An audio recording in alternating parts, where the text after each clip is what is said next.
Wow, what beautiful music that was for us to listen to. Thank you, Ananda and Lindsay, and thank you, Health and Healing. You should have a workshop coming up. But we do have a special treat. We have Norma and Coyote, early villagers, who are going to come and chat with us a little bit about their experiences. So tell us, Norma, what brought you to the village? Looking at the monitor. I was working for an organization in Eugene. Look at the monitor. Crisis Network, doing rape counseling, and we were part of the Health and Human Services booth. So that was my first experience in the village, and I did that for a couple years, and then I got on the coordinating council. Coyote, how about you? What brought me to the village? Yeah. 74, I came up and found the fair and realized that I had found a tribe I didn't know I was looking for. 76, kind of did a strolling vendor thing with zucchini bread and carrot cake.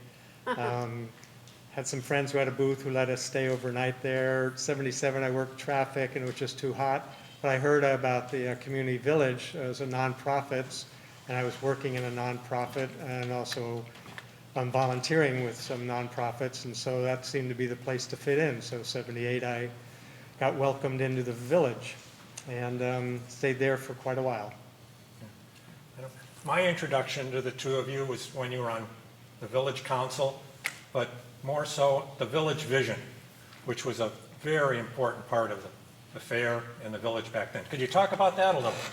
The Village Vision was a newsletter that we would put out during the fair, and we would actually create it during the fair on these old, centuries-old mimeograph machine where we would put a stencil through and turn the thing, and we would sit up in the tower of the integral house, like on the third floor, was it, right? The third floor.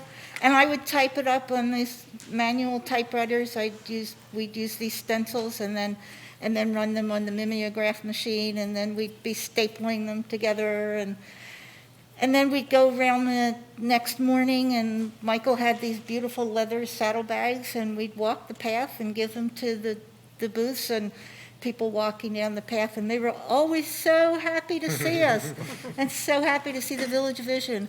And Is that the whole 8? Did you do that around the whole 8? around the whole 8, and at that time it was just the 8. There wasn't any Left Bank or Chalamela, or it was just 13th Avenue and the Riverside. So it was the 8. Michael, you want to talk about what was in it? Yeah, I just wanted to kind of go back a little bit. You know, we in the village, we saw ourselves as a community, and one thing we realized early on is that, you know, as a community, we lacked a newspaper. We had a town crier. We had a man named Virgil who would cry. took care of the, yeah, he cried, and we gave him solace, and, you know, he was okay after that. But we realized that we weren't really reaching other parts of the fair. We knew what our community was doing, so our newsletter, our Village Vision, was a way of really providing another community service to the larger fair. And we enjoyed our walks around. I remember, I think the one I remember the most is when the decision was made that we were going to have an Om circle, where everybody was going to, you know, hook up before the fair and Om in the 8. And so we had our, you know, newsletters that we brought around every morning, and, you know, for Saturday morning we had an additional little free ticket to join the Om circle, where people could, you know, kind of detach it and save it. And I think it was a way that we were able to, you know, continue to integrate the fair with one another. You know, with what the village saw as part of its vision is to bring people together who were not necessarily always talking with one another, communicating. In there, you had information about some of the entertainers and things that were going on, And the workshops and demos schedule, and sometimes we'd feature somebody in the village, excuse me, And yes, we'd have things that were going on around the whole fair, not just the village, but mostly it was focused on the village. We'd feature different booths in the village. Different Health and- workshops that people Yeah. were doing, healing workshops, educational workshops. The different artists, musicians who happened to be there, if Artist was going to be on our stage, or if Mose was going to be on our stage, Jim Page, try to get people to come to the village to begin to understand really what it is that we were doing, working with political ideas, movements, social change movements, educational movements, spiritual movements, healing through foods, and just trying to get our vision out to a larger fair. So we would be seen as the fair would be seen as a large village of people working together, living together. It was a pretty intentional vision that was brought there. A man named Marshall Landman founded it, and he really had the vision of people sharing and working together, the idea of a community, a common unity that would bring us all together. And that was the early spirit of the vision of the village itself. It was a perfect name for Marshall, because I always describe him as the person who had many, many visions, and he always followed through on his visions. He always actually made them reality. Well, maybe not always, but most of the time. It was a Most fair. of the time, Marshall could just make ran his out of visions time. reality, and he was so central on forming this community, and he was all about forming community. So the community village is Marshall, and Marshall was the community village. Yeah.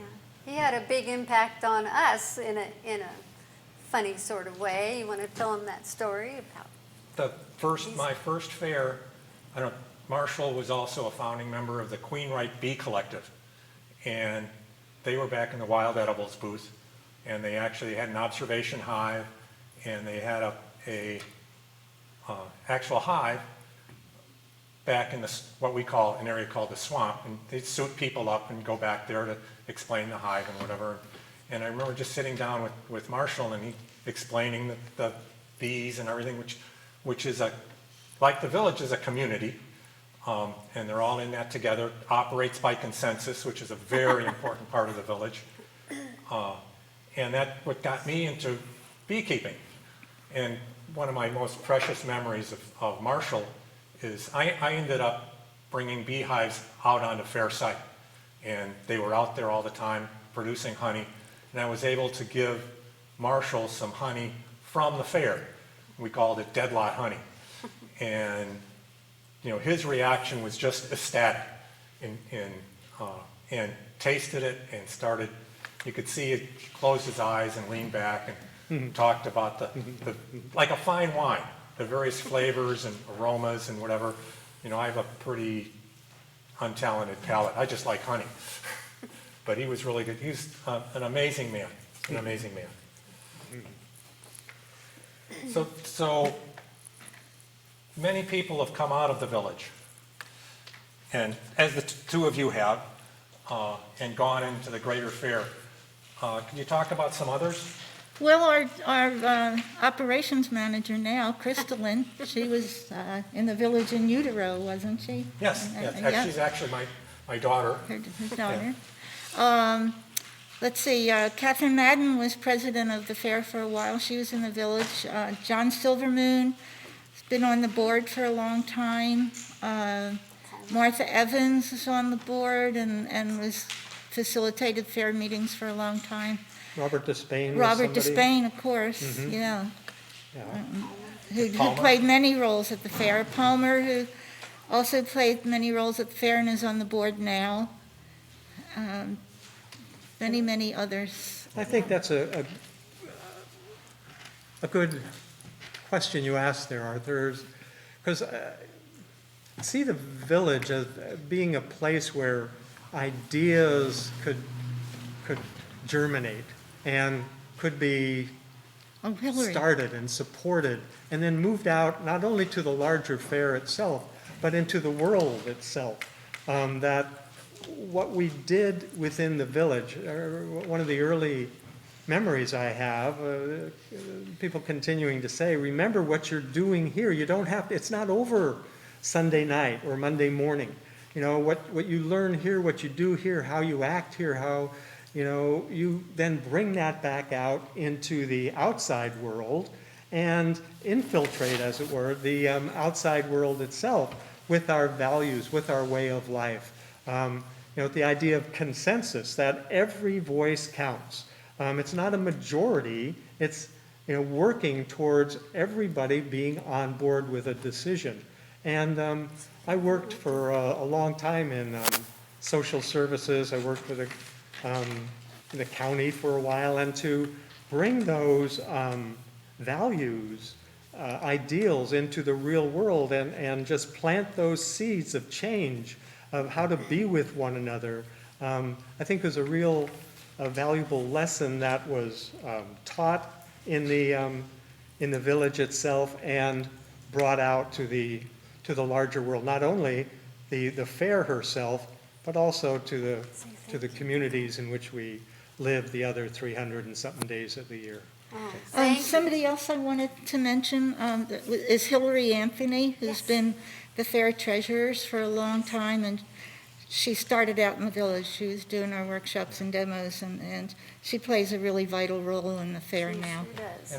And just to segue into this, without Hillary, we would not be able to skip a year of fair and the revenue and That's everything. right. So thank you, Hillary. But coming up next is we're going to have for those of you who've been around a while, Woodlander used to be known as Wheatfield. They used to close the fair at Main Stage back in the early 70s. And I think we're going to go to them right now. Thank you, Coyote and Norma. Thank you. Love you. Thank you. That's it.